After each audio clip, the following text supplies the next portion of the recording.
इसी प्रकार से अब हमारा अगला सवाल रहेगा इस चैप्टर में, वह है क्वेश्चन नंबर 21, जो इस प्रकार से लिखा हुआ है।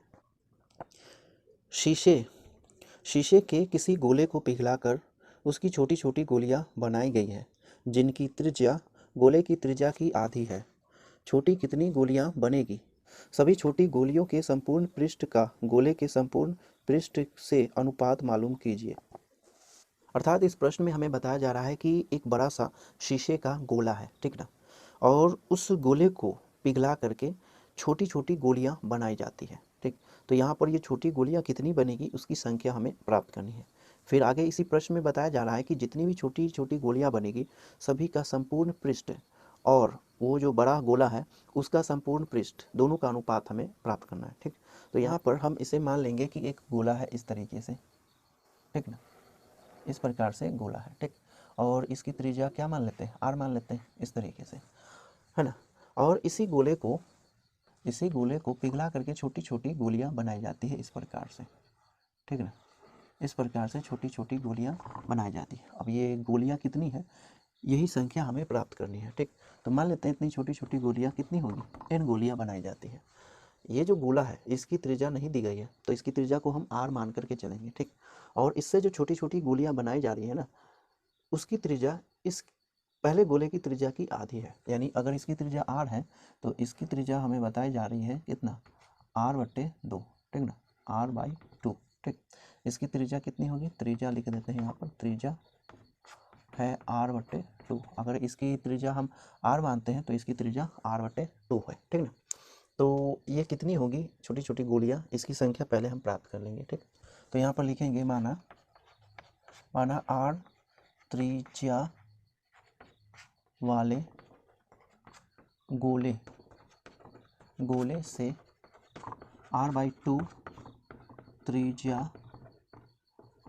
त्रिज्या वाली n गोलियां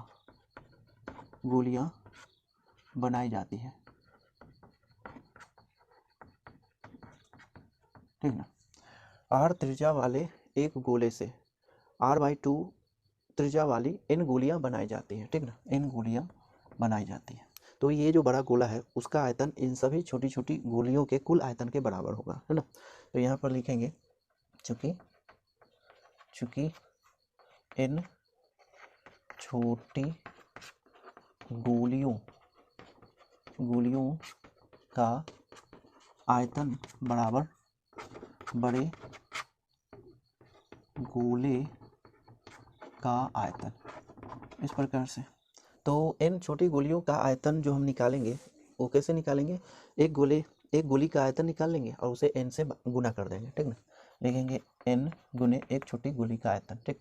तो 4/3 पाई r कितना है, यह है r/2, तो r/2 का क्यूब, इस प्रकार से बराबर में बड़े गोले का आयतन जो 4/3 और पाई और इसकी त्रिज्या r है तो r3, इस तरीके से हो जाएगा, है ना। तो यहाँ इस पक्ष में पाई है और यहाँ भी पाई है, ये और ये कैंसिल होना है, ठीक। तो क्या बच रहा है, एक बार यहाँ लिख लेंगे, n बच गया, r³ बच गया, अब बट्टे में 2 का क्यूब यानी 8 हो गया, बराबर में r³, ये r और ये r कैंसिल हो गया, है ना। तो इस पक्ष में 1 बचा, तो n बराबर यानी बट्टे में 8 बराबर में 1, या इसे क्रॉस मल्टीप्लाई करेंगे तो n का वैल्यू हो जाएगा कितना, 8 हो जाएगा, ठीक। तो यहाँ पर r/2 त्रिज्या वाली कितनी गोलियां बनेगी, 8 गोलियां बनेगी, ठीक।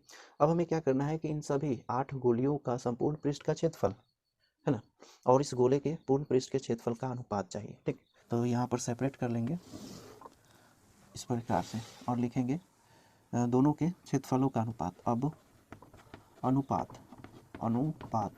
अनुपात किसका निकालना है, इस सभी छोटी छोटी गोलियों का कुल पृष्ठ क्षेत्रफल और इस गोले के संपूर्ण पृष्ठ क्षेत्रफल का अनुपात चाहिए, ठीक ना।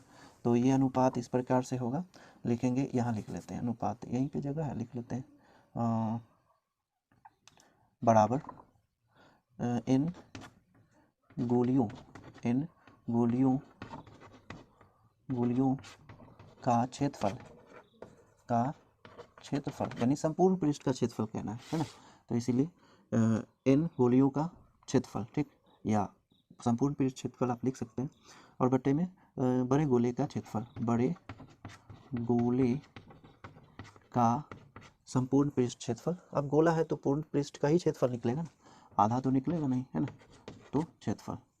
या n कितना है, 8 है, तो 8 कितना होगा 4 पाई आर स्क्वायर, और r कितना है छोटी गोलियों का, कितना है r/2 है ना, यानी त्रिज्या कितनी है r/2, तो लिखेंगे r/2 का स्क्वायर, ठीक। और बट्टे में बड़े गोले का क्षेत्रफल, तो इसका भी हो जाएगा 4 पाई और त्रिज्या का स्क्वायर, त्रिज्या कितनी है r, तो r का स्क्वायर, इस प्रकार से लिख सकते हैं। या 8 गुने 4 पाई गुने में r स्क्वायर बट्टे में 4, और उसके भी बट्टे में हो जाएगा 4 पाई r स्क्वायर, इस तरीके से, ठीक।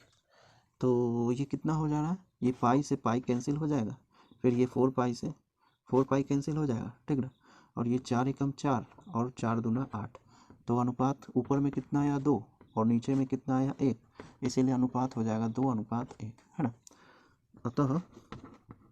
अतः दोनों के क्षेत्रफलों का अनुपात कितना हो जाएगा, अनुपात ये होगा 2:1, ठीक ना।